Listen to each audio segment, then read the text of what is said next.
everybody and welcome back to Elle the Law Student. So today's video isn't one that I planned actually, it's one that you requested, which I really like. So if you have any other video ideas or things that you want me to chat about, then please let me know. So I started my A-levels in 2018 and I took English language, English literature, history and EPQ. And so today I thought I would share some top tips as to how I got through my A-levels and things that either I did from the start or wish I'd done from the start.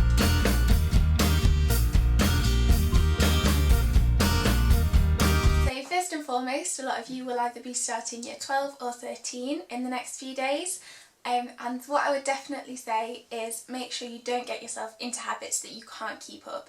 So for example, a lot of people go into year 12, year 13 thinking, this is it, this will be my year, I'm going to type up all of my notes that I've made in class, and I'm going to type them up, I'll redo them all, I'll make them look really pretty, all that sort of thing. And quite often that doesn't end up being a sustainable routine. And then that can just be quite frustrating for you. And especially often if you're just typing up your notes, fair enough if you're condensing your notes, but if you're just typing them up word for word, you don't tend to get that much out of it. Make sure that any habits that you're forming are ones that you'll be able to keep up and are actually useful and not just to make your work look pretty. So in my school we weren't allowed to leave school during our study period, so even if I had lessons for 3 hours in the morning and then a completely free afternoon, then we still had to stay in school until the end of the school day, and I think that was really useful. I know some people don't like working at school and they prefer to work at home, but I often found working at school meant that I could separate my home life and my academic life. So if you can leave school during your study periods, I would suggest that you probably don't, and work in school, because that can help you to really focus, and it also means that when you leave school at the end of the day you can actually go and enjoy your time. Quite a lot of schools or colleges allow you to stay afterwards or come in early, and I did that every day pretty much. So sometimes I'd get to school around 8 o'clock, especially in exam season I'd get there around 7, and I tended to leave at 6:30 at night. And that meant that when I got home I would have something to eat, I could spend a bit of time with my family, and it was quite rare that I would then have to do more work after that. It's really important to view the year as a whole, and this can help you in two ways. It can help you if you are somebody who procrastinates a lot, and it can also help you if you are somebody who gets really stressed out by the idea of exams.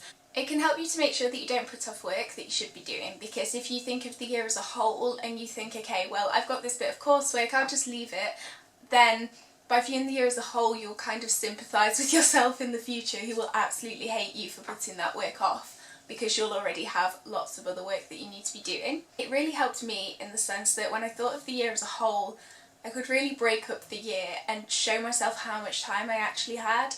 So rather than getting really stressed out just before mock exams after Christmas, I could think to myself, okay, so these are just something to help me see where I am, and these are just a stepping stone, and I still have another half a year until my exams, and so I can improve even if these don't go as well as I want them to. The next thing, and it probably sounds quite annoying, but I would say to redo any work that you're not happy with. I found this especially because I did essay subjects. Often your teacher will provide you with feedback, and if you show your teacher that you're really willing to take in that feedback and to redo bits of work, even if it's just redoing a paragraph of that work to get it to gain a couple of marks, and that will really help you because it means you're taking in that feedback, you're applying it, and then the next time you do an essay you'll automatically remember how to do that, rather than just writing the same essay over and over again and making loads of mistakes that are exactly the same when your teacher is providing that feedback. The next thing is to be honest with your teachers and to form a good relationship with them.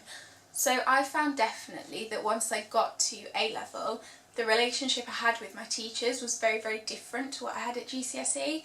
And I think there's a few reasons for that. First of all, you're a bit older. Second of all, the class sizes tend to be smaller, and so you do get to sort of really chat to your teachers about that subject, especially because you want to be studying that subject, which wasn't necessarily the case at GCSE. Being honest with your teachers can be really helpful for your progress. If you get into the habit of when you're having any issues at school, just in terms of anything, so if you're finding something really difficult, if something's stopping you from getting your homework done on time, So for example, there were a couple of times where I had family problems, and so I knew I wasn't going to be able to get essays done. And just having a good relationship with your teacher can really help that. And all you have to do is be polite and just talk to them. The next one applies to all ages, but especially at A-level because the homework ramps up.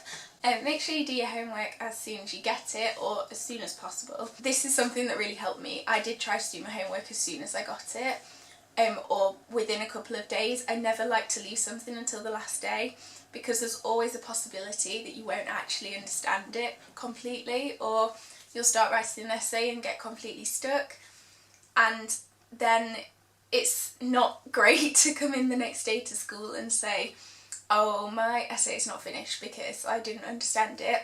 But it's totally fine to have figured that out a few days before and email your teacher and say, can I have some help please?